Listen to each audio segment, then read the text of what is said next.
My assigned topic was to talk about the current role of immunotherapy in the treatment of patients with cancer.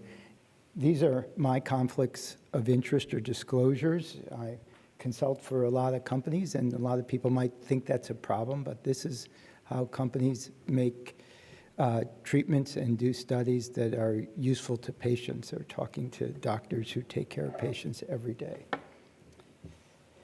So a lot of you might remember that in 1971, then President Nixon declared war on cancer. But in truth, the war on cancer has been going on throughout history.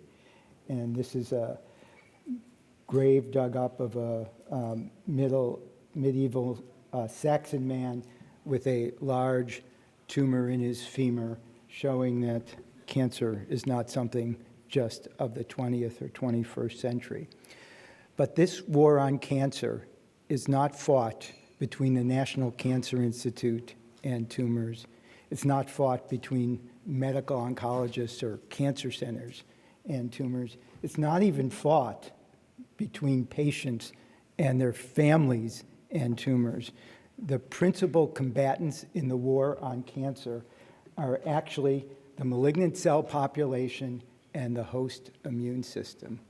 And so if you think about that, it gives you a sense of why we're trying to use immune therapy. The host immune system is really the dominant active enemy faced by any developing cancer. And all successful cancers, as Dr. Gully was talking about, must solve the challenges of overcoming defenses erected by the host immune system. So they're there, and the cancers have to figure out how to get around them. And they do this in many different ways. They can overwhelm the immune system by just growing faster than the immune system can kill them. And there are some cancers, Burkitt's lymphoma is an example, that can actually do this. They can hide from the immune system by having lack of presentation of their new proteins on their surface. By either losing the MHC molecules that are involved in those presentations or by some other mechanism. They can subvert the immune system by making immunosuppressive substances like chemokines or cytokines, and they can shield themselves from the immune system by having factors that exclude the immune cells from getting into the tumor, either by erecting physical barriers or by having substances that exclude or prevent the immune cells from getting into the tumor. Or as has become very important, and Dr. Gully alluded to, they can defend by deactivating the immune cells once they get into the tumor microenvironment. And tumors use all those things, but as we're understanding, this last one is critically important. And so when we talk about cancer immune therapy, we're talking about treatment of the disease by inducing, enhancing, or suppressing an immune response. And then maybe a better way of saying this is what my colleague Jed Walchuk said. It is, instead of just directly treating the cancer, it's treating the immune system so it can treat the cancer. And what we've learned from trying to do this recently effectively is that immune therapy can cure patients with cancers. So how does that happen? Well, all tumors have some abnormal genes in their DNA because of mutations either from smoking damage or sun damage if it's melanoma or other environmental factors. That's what causes them to be cancers. There are driver mutations that may push the cancer predominantly, and there are a lot of passenger mutations that are just there and don't have any function, but they're just there because there's no reason to get rid of them. And this is a picture of all the mutational load in various different cancers with melanoma, lung cancer, bladder cancer, some of the most immune responsive tumors being here with the highest mutational load. And these mutated mutations cause mutated proteins which represent potential antigens or targets for immune recognition or destruction. And how does that happen? Well, Dr. Gully spent a lot of time discussing this, so I won't go into a lot of detail, but this is the simplistic view of how the immune system interacts with a tumor.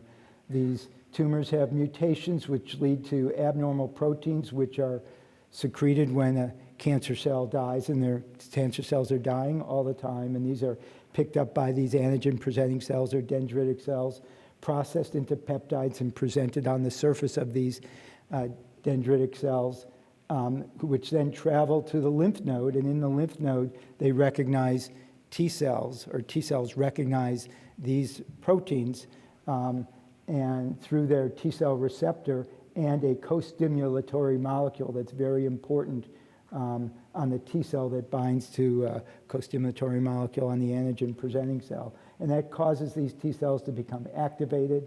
They leave the lymph node, go out to try to find their target. When they see their target on the tumor, they start to clonally expand with the use of excretion of IL-2 or T cell growth factor, and they make perforin and granzyme, which attacks the tumors, kill the tumor cells, releases more antigen, and broadens and advances the immune response. And so we knew this for a long time, that this was happening, and therefore one of the ways in which we thought was best to improve the immune response was to work here and expand these T cells in the tumor microenvironment. And we did that initial studies 20, 30 years ago with a substance called IL-2, which is T cell growth factor. And IL-2 could cause T cells to grow and expand. And in the early studies, when this was given at high doses, we could see responses in about 15 to 20% of patients with melanoma and kidney cancer. And about half of those responses lasted and were complete. And if those responses, as were shown here, these are response duration curves, lasted 2 to 3 years, then very few, if any, patients would ever recur after that. So this is response duration curves that are flat after 2 to 3 years and going out 10 years, and one could add another 10 years on top of that with longer follow-up since this publication. So the trouble with IL-2 was that it was toxic, it was complex, and had to be delivered as an inpatient regimen. And therefore its use remained limited to selected patients treated at a few experienced centers. And we spent a lot of time trying to develop more tolerable regimens with lower doses of IL-2 combined with other agents, and those were largely unsuccessful. Then we tried to identify the patients who were most likely to respond to high-dose IL-2 so we could restrict the therapy to those who were most likely going to benefit. And we had some success there, but we were not able to get the response rates much beyond 30%. And so we sort of hit a wall with this approach to stimulating the immune system, and we needed better ideas. But it was still, the experience with IL-2 for those of us who were involved in it was transformative, because it was proof of principle that if you could activate T cells, activate the immune system, you could eliminate cancer and you could cure at least a subset of patients. And it was that observation that kept a lot of us working in the field through the dark ages of immunotherapy while everyone was talking about every other type of treatment, and trying to come up with what the problems were and what was preventing the immune system from being activated in more tumors and more patients. So what we learned in our studies of who was responding, and Dr. Gully talked about this, was there were two types of tumors. There was a non-inflamed tumor, which had low inflammation and low chemokine expression, which meant that there were very few T cells that made it into the tumor. And inside the tumor microenvironment, there wasn't a lot of oxygen, and there was expression of a lot of factors such as vascular endothelial growth factor, macrophages, and fibroblasts that made it a very inhospitable environment for the immune system to work, even if the immune cells could get there. And there was another type of tumor that was an inflamed tumor that had chemokines being made, high inflammatory signals. The T cells would come in to the tumor, but nevertheless, there were a lot of other factors that Dr. Gully talked about, either inhibitory receptors, suppressive cells, or suppressive enzymes that prevented those T cells from doing their job, killing the tumor once they got into the tumor microenvironment. And paradoxically, it was these cells, these tumors that had these T cells in it, but all of these immunoregulatory factors that tended to be the ones that were most likely to respond to immune therapy when we did see responses, be it IL-2 or sometimes with vaccines.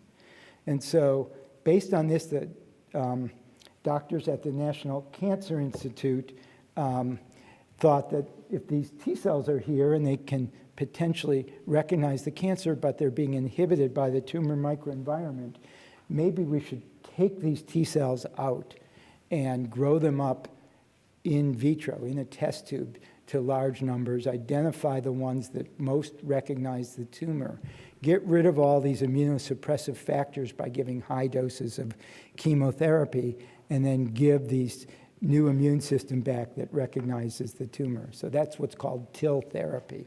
And this was work that was done at the National Cancer Institute by Steve Rosenberg and a number of other investigators.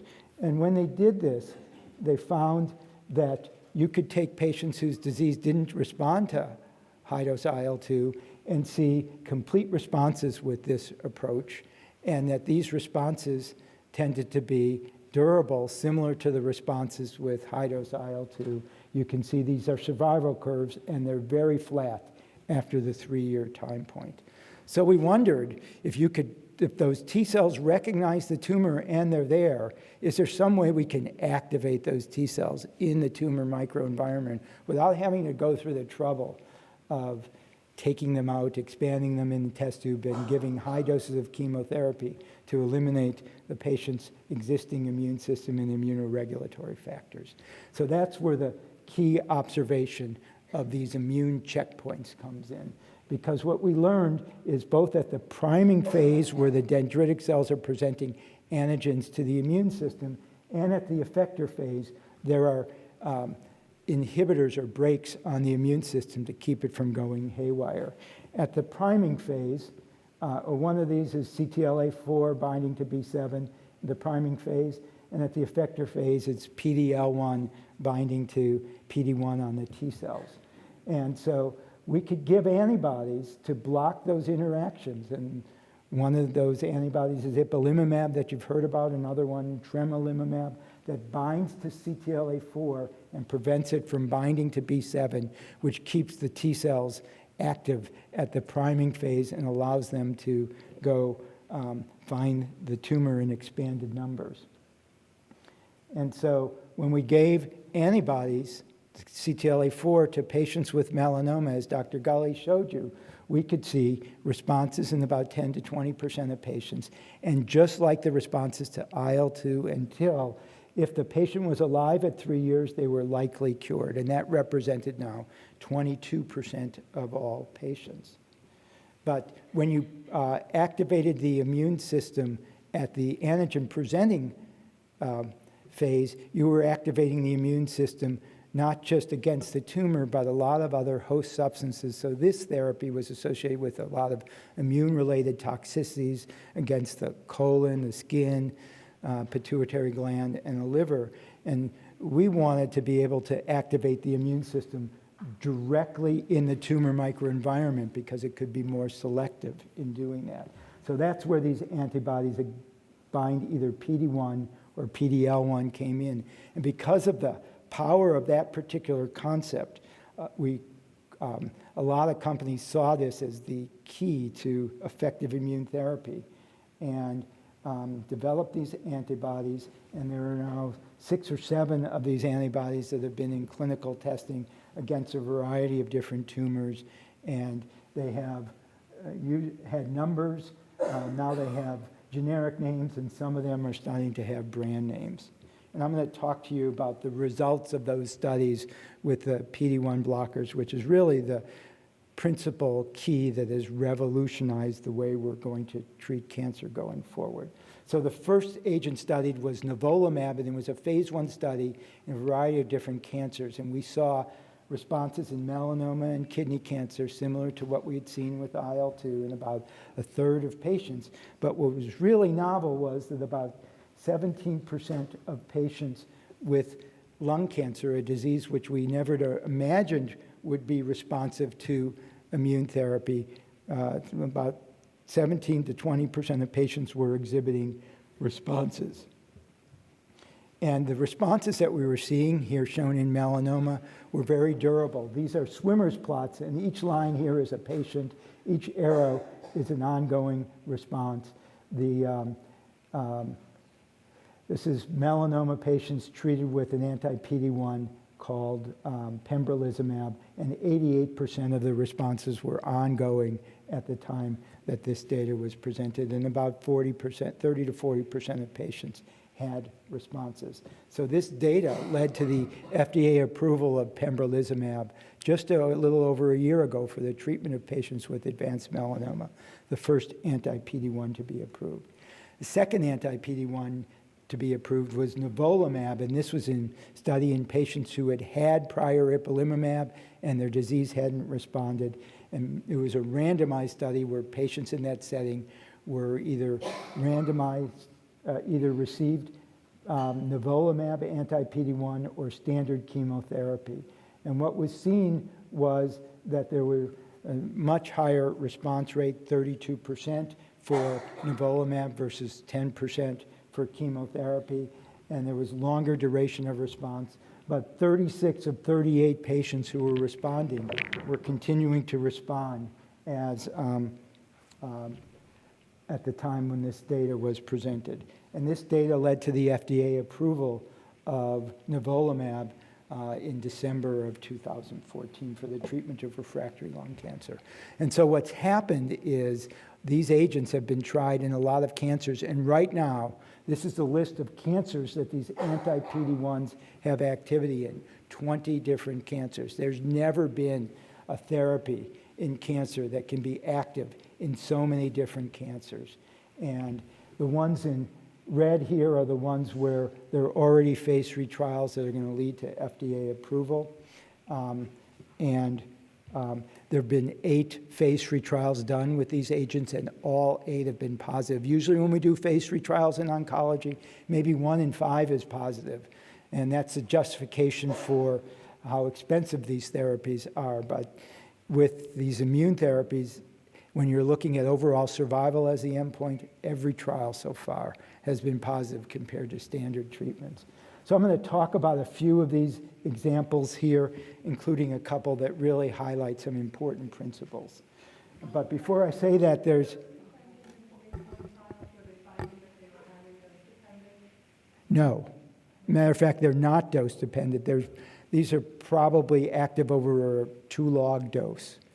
And I'll get to that in a second. But just to point out, there's some tumors which have yet to actually have a high response to anti-PD-1, and that's a subject of research to try to figure out what's different about these tumors, because they do have antigens, but why aren't the immune system recognizing them? And some of these are the most common cancers.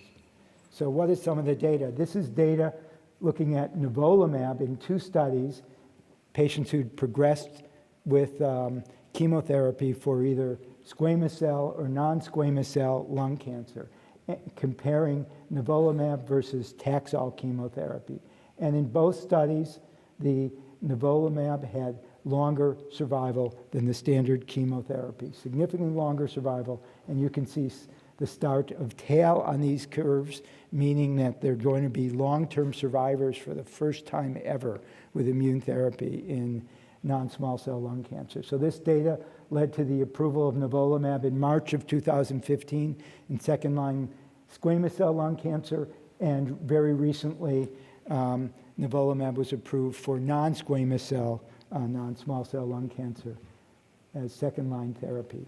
Pembrolizumab, the other anti-PD-1 antibody, was studied in lung cancer, And it was studied by looking at the patients with a PD-L1 biomarker in their tumor. And in that group of patients, there was a 41% response rate, and a lot of those responses were durable. And that data led to the recent approval of pembrolizumab for the treatment of patients with non-small cell lung cancer. And this is the first approval with a companion biomarker, meaning that there's a test for who is going to get this drug by looking at PD-L1 expression in the tumor, which seemed to be important with this particular antibody. This is data recently presented in Vienna for kidney cancer, showing that nivolumab produces rapid and durable survival benefit compared to a standard second-line therapy in patients with kidney cancer, everolimus. And this result will, in the very near future, lead to the approval of nivolumab for the treatment of patients with VEGF receptor inhibitor refractory kidney cancer. This is data in bladder cancer. These are spider plots showing the amount of tumor shrinkage in patients with refractory bladder cancer. Bladder cancer is a disease where we have not had a new therapy developed in 20 years. And these were patients for which there was no treatment, and somewhere in the range of 30 to 40% were having tumor shrinkage. Each line going down represents tumor shrinkage with a PD-L1 antibody, atezolizumab. And this data in a phase 2 study led to FDA, or phase 1 study led to FDA breakthrough designation for the treatment use of PD-L1 antibody in bladder cancer.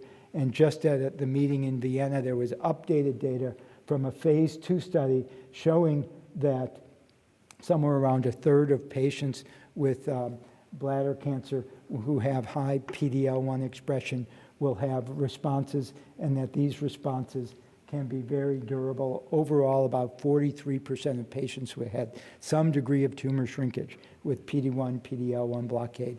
And that's likely good, because of that breakthrough designation, going to lead to the approval of atezolizumab in bladder cancer in the very near future. And this is squamous cell cancer of the head and neck, a disease that's a very awful disease for patients to have, and patients who've progressed on chemotherapy have a short survival. And this is data suggesting that somewhere around 56% of patients had tumor shrinkage with these anti-PD-1, PD-L1 antibodies. And so going back to this mutation diagram, turns out the tumors that are responding the most are those tumors that are on the right-hand side, those with the most mutations, suggesting that these mutations form the antigens that the immune system recognizes. And in contrast to targeted therapy, where you're just blocking one driver mutation in a tumor, when you're activating the immune system, you're activating T cells against multiple mutations within the tumor. So the tumor can't escape by getting rid of one of these proteins. It's, instead of being shot with a rifle, it's being machine gunned, and there's no way to escape, and that's why you can get complete responses. And so how do we know that's the case? This was data work that was done at Johns Hopkins looking at a type of colon cancer, which is part of something called Lynch syndrome, which has deficiency in DNA repair, leading to 10 to 100 times the number of mutations in these tumors compared to garden variety colon cancer. And there are other tumors that have this mixed-match repair deficiency. And when you look at PD-1 blockade in these tumors, those that have these higher mutations had 60% response rates, while there were no responses in normal colon cancer, indicating the importance of having these multiple mutations. But here's the data that I really like. So this is data in Hodgkin's disease. Now, Hodgkin's disease is called a lymphoma because there are a lot of immune cells there, a lot of lymphocytes there. But in truth, those lymphocytes are not malignant cells. And I'll tell you why they're there in a second. But Hodgkin's disease is the quintessential disease in which combination chemotherapy was developed because it could cure patients. And so this is what built combination chemotherapy in the 1970s and 80s. And so if you took patients who had received combination chemotherapy and high-dose chemotherapy with bone marrow transplants, 23 patients and gave them nivolumab. They had received these therapies and their disease still grew, and give them nivolumab. 20 out of 23 had responses, and these responses were very durable, with 86% of those lasting over 2 years. So this is a disease that standard therapy, chemotherapy, one of the real triumphs for chemotherapy that is going to be much better treated with immune therapy in the future. So why is that? Because these tumors, as it turns out, this is what this looks like, all these immune cells, but the actual tumor cell is hard to find in the Hodgkin's disease. It's something called a Reed-Sternberg cell. And this Reed-Sternberg cell has a genetic mutation that puts PD-L1 or PD-L2 on its surface. And that, if you can imagine, what that means is this tumor cell is preventing itself from attack by all these immune cells by expression of this one defense molecule, highlighting the power of that defense molecule. And if you just block the ability of this molecule to actually fend off these immune cells, you can see it'll be pretty easy to eliminate that cancer cell. So I predict in 2 years, immune therapy will be the only treatment given for Hodgkin's disease. So the other great thing about these anti-PD-1 agents is they're very well tolerated. If you talk to patients getting anti-PD-1 and you say, what are your side effects, they have to think about it. It's not immediately obvious to them. But the type of side effects we see in about 5 to 15% of patients are fatigue, rash, sometimes some diarrhea, sometimes some liver abnormalities, sometimes some thyroid abnormalities. But the most significant side effects, grade 3 or 4 toxicities that cause us to modify therapy, happen in less than 5% of patients. So what are we doing with single-agent anti-PD-1? We're trying to figure out when can we stop treatment. Typically, the therapies might go on for years and years, but we think that's probably overkill because the immune system is being activated, and we might be able to stop treatment sooner in patients. And so we're working on examining patients, doing PET scans after a year or so, and coming up with rules for potentially stopping, which is easier now that drugs are approved and we can restart if the tumor comes back. We're looking at moving these into the adjuvant setting and the high-risk setting to prevent metastatic disease, and those protocols have started in melanoma and will happen in other cancers very soon. And we're looking at combinations with other immune therapies, with radiation, with targeted therapies, and we're looking at trying to identify who are the patients who can get away with single-agent immune therapy through biomarker research. But on the combination side, we wanted to look at combining ipilimumab with nivolumab, anti-PD-1 with an anti-CTLA-4 as a way to see whether or not we can improve the results. And Dr. Schnall, who'll speak to you later on, led a lot of this research. We were fortunate enough to participate in the early studies. And as if you can see, the combination produces rapid and deep tumor responses in the majority of patients. And the number of patients responding is greater than the sum of the number of patients who respond to the single agents. And when you give this combination therapy, you see responses in about 60% of patients, much more so than with ipilimumab alone. And this data led to the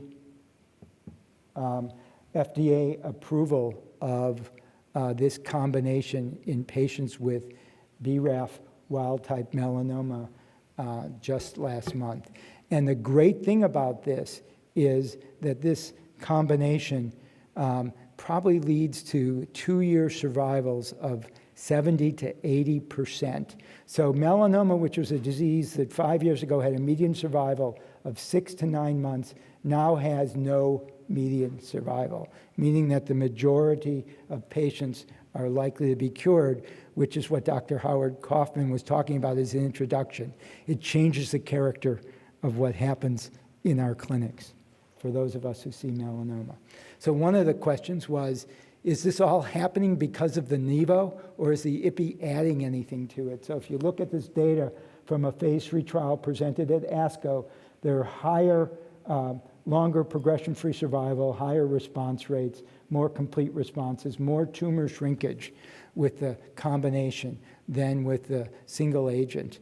But we're still not waiting on some of the survival data to verify that the combination is actually better than the single agent. But this data is proof of principle that combination immunotherapy can produce greater anti-tumor activity than anti-PD-1 alone. And that observation has opened the floodgates for every type of combination that you could imagine.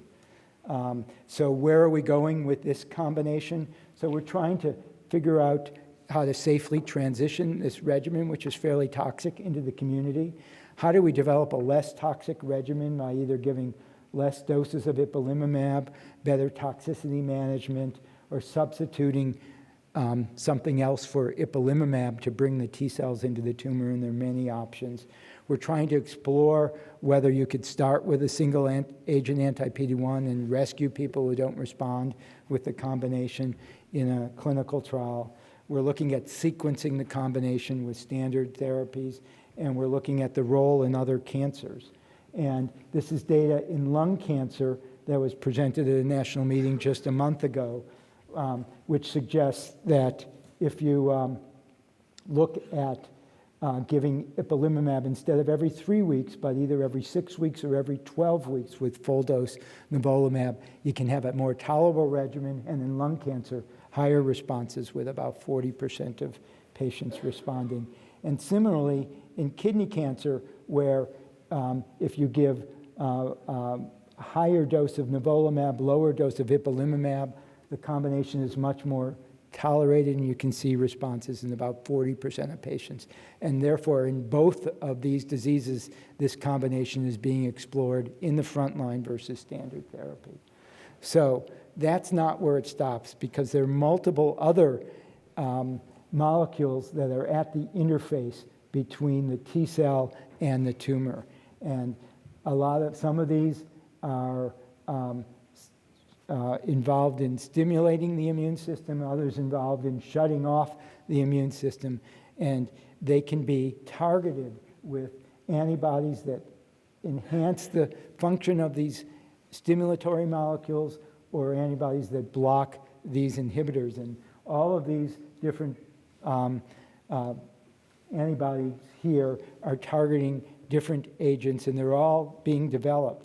And so we've quickly gone from science to business in the immune therapy, and every one of these things could be combined with an anti-PD-1 as a backbone. And so we've taken this immunotherapy cycle that Dr. Gully was talking about and that I showed early on, and made it, filled it out, fleshed it out a little bit into now 7 steps along the way, and there are various molecules that can help activate the immune system at each step.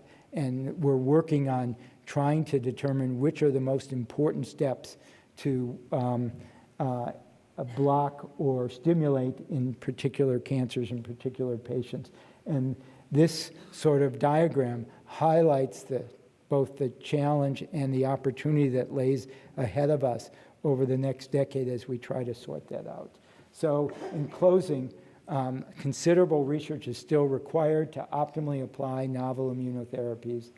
We have to figure out the optimal treatment setting for a particular tumor, the optimal combinations for particular tumors, how to integrate with standard therapies, the approach to patients with innately resistant, non-inflamed tumors, how do we bring the T cells into those tumors, what do we do with patients whose disease has progressed on anti-PD-1s, how do we restore the activity, what's the role of the gut microbiome in the toxicity and activity of the host immune polymorphisms, and how do we address the cost. And meetings like SITC are here to discuss those type of future directions. But what I want to close in saying, and this is something I've been thinking a lot about, when we develop new therapies that cure patients with cancer, this is not just temporarily gaining the advantage over cancer where the cancer is going to figure out a way to escape this. This is because it's a battle in each patient the cancer can't figure out how to escape this. So these advances that are happening are not for 2014, 2015. They're not even for this decade. They're forevermore. And so these therapies that are being developed are going to help patients with these cancers for the centuries to come. Thank you very much.